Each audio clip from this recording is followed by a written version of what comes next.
We have an important question to answer. How do you trust a decision?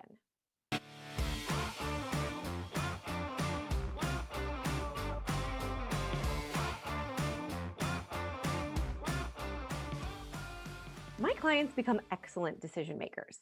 Now, let me clarify. What that does not mean is that they stop making mistakes and feeling feelings and they learn how to accurately predict every single outcome forever. What it does mean is that they become excellent at effectively and efficiently communicating with themselves. Let me paint you a picture. You've been in your head, right? The last time you had a big decision to make. That's not a managed place. It can be pretty loud and chaotic, right? You can talk yourself in circles. You can stress about worries that come up over and over on repeat. You can bounce back and forth between options and feel like you get nowhere. So, if that's where you've been, I want to help you with this solution today. I want you to feel more confident walking into that conversation so that you have a plan for how to organize and navigate those thoughts so that you can see your way through to the other side to this possibility of actually making and trusting a decision. All right. In order to do that, we're going to walk through this 4-part framework for trusting a decision. The more you do this, the better you will get at making decisions easily and firmly and quickly. It's a practice, but it's a skill you can build, I promise. You're going to second guess yourself less. You're going to stop over stressing about things that you can't control or can't predict. And you're going to waste less time not making decisions, right? Indecision takes up so much time. We know this. I've been there. My clients have been there. So here's what we're going to do. We're going to make a decision you trust. Now, the way we need to start is that you need to actually focus on a decision, which means you might have to slow your brain down if you've been in this loop mode where you've been asking a bunch of questions or bouncing back and forth between options. Make your brain land on one potential decision, such as I am going to pursue a writing career or enroll in this program or stay at this job for 3 more months. We're not setting this in stone. You're not deciding yet, but you have to focus on one option all the way through before you let your brain go somewhere else. So I promise it might feel a little uncomfortable, but you can do this for every option if you want to. Okay. I would suggest starting with the one that you are most attracted to. So find the decision you most want to make. And if that's not clear, then just start with whatever decision you can see, right? I choose this option. Doesn't matter how many options are, okay? So there's a little graphic that accompanies this lesson. It's the framework in picture form, and it's not pictures, it's just words. But there are 4 components to trusting a decision: math, uncertainty, commitment, and agreements. Okay. Now we start with the math because it's the most obvious and then it's the place our brains love to go first. The math is where you get to run the numbers, right? It's pretty simple. All of the risk calculation, all of the answerable questions, right? Exploring potential consequences, estimating the likelihood of success, crunching actual numbers, right? Time frames, budgets. This is all the stuff that goes in the math category. We need the math. An example, concrete examples would be I have $10,000 in savings, which I could live on for 3 months. If your decision is about like maybe going without income for a while, right? Or this program would take 1 year if I did it part time. That's math. Surprisingly, perhaps, math also includes what you are most interested in or attracted to, right? If you're like the most curious about a certain option, that gets to count as math. That's data and it's valuable, right? So we tend to derive a lot of certainty from math. We like hard facts and figures, and we like trusting things that we feel certain about. The problem here is we cannot calculate or predict enough things to satisfy our animal brains because our animal brains will always want certainty, will always want guarantees, and not enough math is available to do for that. So it's really easy to just get stuck here and constantly believe our brains when it tells us, I don't have enough information, I don't have enough answers, right? There is data missing. So the good news is we still get to do the math. We get to satisfy that need to feel responsible and certain to a point. Then you got to take yourself out of the math box and go through the rest of this exercise. Okay, so at some point, we got to call the math done. We've run all the numbers we can. By the way, you're in charge of deciding what point that is. Yeah, you get to decide what is enough math. And then we got to get to the less concrete components. So the box right next to math is uncertainty. So you're going to have a lot of data points and a lot of questions that come up in your mind when you're considering this decision. Some of them are going to go in the math box, and some of them are going to go right in the uncertainty box. This is everything that is not currently or ever answerable. All the unknowables, right? There's like unknowns that we can solve for, math, and unknowns that are unknowable, uncertainty. Yeah.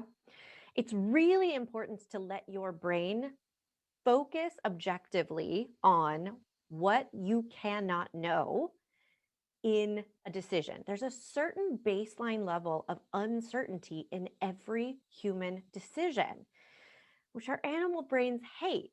But that doesn't mean that it has to be a problem. Okay. Some examples of this are, I can't know if I'm going to be good at this. Can't know in advance before I try if I'm going to be good at it or like it. Yeah, that's something that we need to acknowledge consciously. We don't have to spend a bunch of time on it or indulge a bunch of drama about it, but we need to look at this in the light, just as we did with all of the math bullet points. Yeah, I can't predict how long it will take to get the job I want. It's more uncertainty. We can't know for sure. You cannot do enough calculations to come up with a guarantee around that. Okay. I can't guarantee how people are going to respond or that they will respond in the way I want them to. It's just stuff that we can't know, can't control. And then you get to decide what to do with it, right? Some things are going to be unknowable forever. Some things might be unknowable right now. And that could affect whether you want to make the decision right now or not. Okay. So we have the data points, we have the knowables, the solvables, and the unknowables, the unsolvables. Those are the math and uncertainty boxes. Then we get to move to the commitment box. This one is kind of a surprise for a lot of people. It was for me. It might not be for you. But this is the point in the decision where you have to be willing to commit to making it right. I'm going to say that again in case it's a little bit hard to wrap your mind around. You have to commit to making the decision you choose the right decision. Why this is a surprise is because we tend to want to wait to find out if it was the right decision, right? We want to make a decision and then go through time, space, looking for evidence of if it was a good or bad, a right or wrong decision. And then we think at some future point, we will be able to assess, oh, this outcome is bad, therefore that was the wrong decision.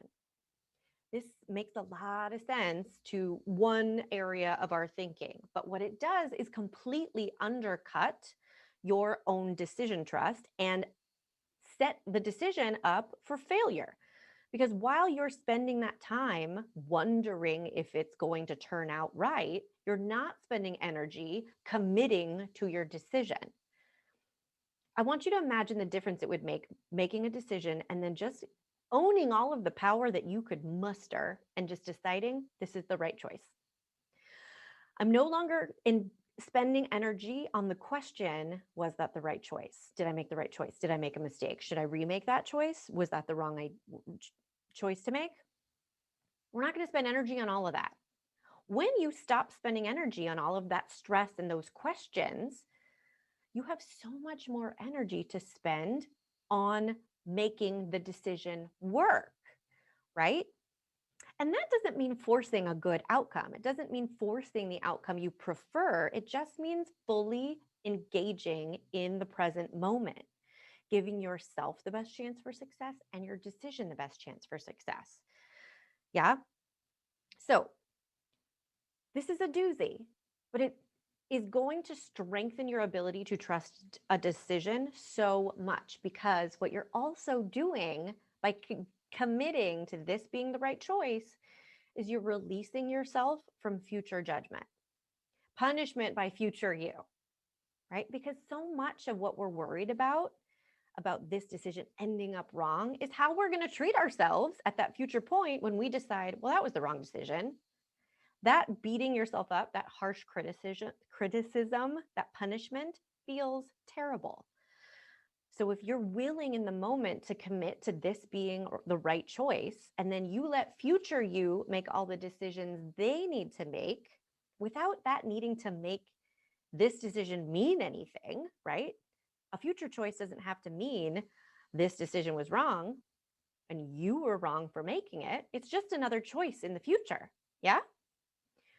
So this is going to build up your ability to trust decisions so much, because you're going to take all of your power in the present moment, and that present moment will exist now and then in the future and then in the future with every decision going forward. So the final box, the final component of trusting a decision is the agreements. So this is where you get to collect all of the data that you've gathered and really sign off on trusting this decision. And usually there are terms that we have to agree to when we're taking a risk. And a decision is a big risk, right?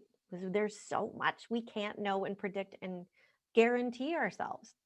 So what we can do is make agreements with ourselves consciously to acknowledge every other box, okay?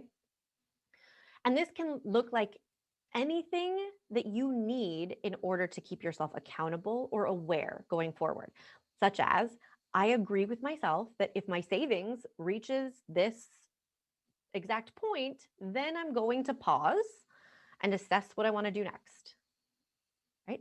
It could be as simple as that. But notice how that answers the worry of, well, what if I run out of money? Well, okay, then I'm going to agree with myself that I won't put myself in that position.